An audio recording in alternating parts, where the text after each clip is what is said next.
Okay. See, we are getting into the third paragraph. I think I have not explained these two lines in the second paragraph. मतलब पढ़ी नहीं थी, explain कर दी थी. इन्होंने कहा था कि a narrow street sealed in with a deep sky far far from rivers, capes and stars of world. Actually क्या किया था इन्होंने वही एम्फोसाइज़ किया था पोएट ने कि जो बच्चे हैं अच्छे जगह पे जो रहते हैं, रिच पीपल के जो बच्चे हैं, they are getting all the luxuries of their life. They are getting good education, they are getting hygienic food, everything, all the luxuries. And जो ये बच्चे हैं हमारे क्या कहते हैं, स्लम एरिया के जो बच्चे हैं वो बहुत दूर हैं इन सब चीज़ों से. A narrow street sealed in with lead sky far far from rivers, capes and stars of world. इन्होंने कहा जो ये बच्चे हैं वो फार फार मतलब बहुत दूर हैं किससे, rivers, capes and stars of world. Means the poet emphasises that how far the children are from a better education, from the beautiful mountains and rivers. वो बहुत गंदी जगह, डिंगी स्टिंगी प्लेसेस पे रहते हैं, डर्टी जगह पे रह रहे हैं. वो रिवर्स, माउंटेन्स, इतने खूबसूरत स्टार्स, इन सबसे बहुत दूर हैं. और वो कहाँ रह रहे हैं, एक गंदी जगह पे रह रहे हैं और इनका फ्यूचर बिल्कुल होपलेस है. ठीक है. Now let's start with the third paragraph. Surely Shakespeare is wicked, the map a bad example, with ships and suns and love tempting them to steal, for lives that slyly turn in their cramped holes from fog to endless night. Here the poet tries to convince the reader that Shakespeare is wicked, and the map a bad example, as they make the slum children want to go to a world which is inaccessible to them. इन्होंने कहा Shakespeare wicked था, बुरा आदमी था. क्यों? क्योंकि उसने एक बैड एग्जाम्पल दिया दुनिया को. उसने बैड एग्जाम्पल दिया. He is always written good. उन्होंने हमेशा अच्छा ही लिखा, ब्यूटी के बारे में लिखा. शेक्सपियर जो थे वो नेचर के ऊपर लिखते थे. उन्होंने कभी जो स्लम एरिया के बच्चे हैं उनके ज़माने में, शेक्सपियर के ज़माने में, स्टीफन इज सेइंग शेक्सपियर के ज़माने में भी स्लम एरिया रहा होगा.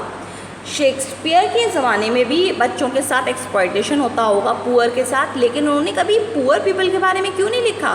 ही has always written pictures of love, pictures of trees. उन्होंने पोएम लिखी डैफोडिल पे, उन्होंने पोएम लिखी ट्री पे, उन्होंने पोएम लिखी माउंटेन पे.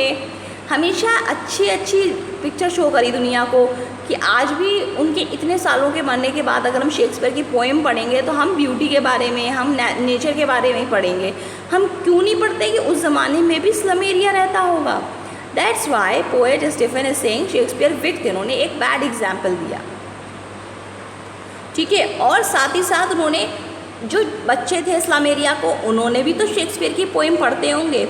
तो वो बच्चों के लिए इन्होंने एक दूसरा ही वर्ल्ड बना दिया जिस वर्ल्ड में वो बच्चे जा ही नहीं सकते. Of course rich people will never allow poor children to come and stay there.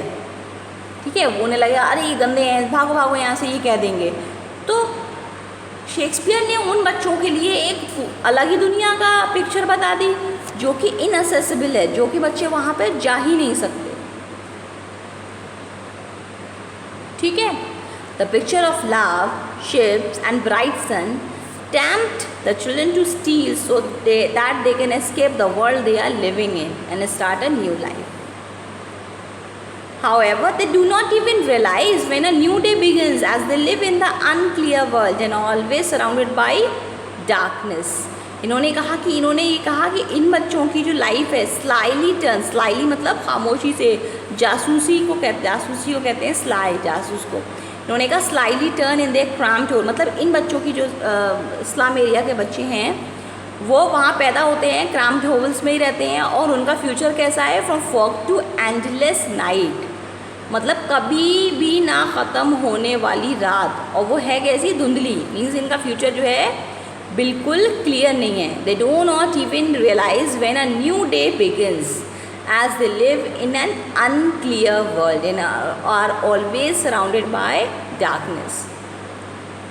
फिर उन्होंने आगे क्या कहा, on their slag heap these children wear skins peeped through by bones and spectacles of steels with mended glass like bottle bits on stone. All of their time and space are foggy slum.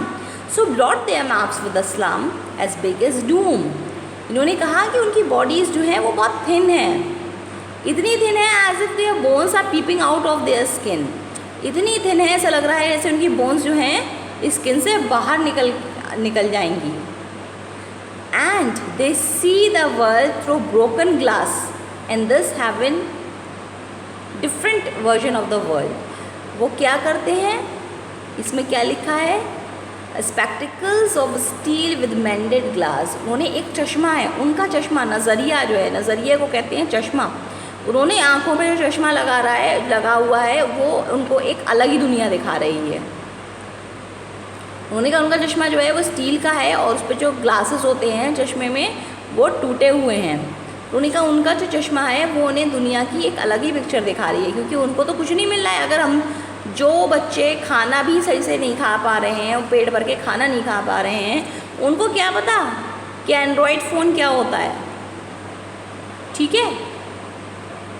All their time in space are froggy slum. उनकी सारी ज़िंदगी कहाँ गुजर रही है, foggy slum में। So blot their maps with slum as big as doom. They are depicting a different, they are viewing a different version of the world as they live in an unclear world in the slum area and have lived there since they were born. उन्होंने कहा it is, जब पैदा हुए वहीं बड़े हुए वहीं मर भी गए। उन्होंने कहा उन बच्चों को it is better to show them maps of other slums like theirs. उन्होंने कहा कि उनको अगर हम अच्छी जगह की दिखाएंगे कि देखो कितनी अच्छी कार है, कितने अच्छे अच्छे घर हैं, तो वो तो उनके यूजलेस है उनके लिए। उन्होंने कहा इनको जो है अगर कुछ दिखाना है तो show them the map of some other slums just like theirs.